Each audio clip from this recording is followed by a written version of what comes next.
দোস্ত আল্লাহর কসম, বেনামাজি ছেলেরা,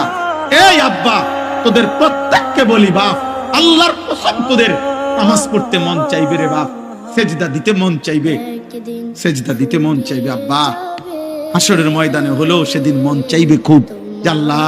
আপনি একটু সুযোগ দেন না রে মাওলা, একটা সেজদা দেই আপনারে, একটা রুকু করি মাওলা, আমার সিরিয়াল আইতে তো হয়তো দেরি আছে মাওলা, আমারে তো বিচারের জন্য হয়তো সিরিয়ালে আরো পরে ডাকবে, এই ফাঁকে আমি আপনারে একটা সেজদা দেই। আল্লাহ বলেন ওয়ালাউ শি'না লাআতাইনা কুল্লা নাফসিন হুদাহা, এই নাফরমান, আমি চাইলে তো দুনিয়াতেই প্রত্যেককে সেজদা দিতে পারতাম, দেওয়াইতে পারতাম, আমার আনুগত্য করাইতে পারতাম, আমার জমিন আমার আসমান, আমার সূর্য আমার চাঁদ, আমার রাত আমার দিন, আমার নিঃশ্বাস আমার অক্সিজেন, আমার হার্টবিট সবই তো আমার,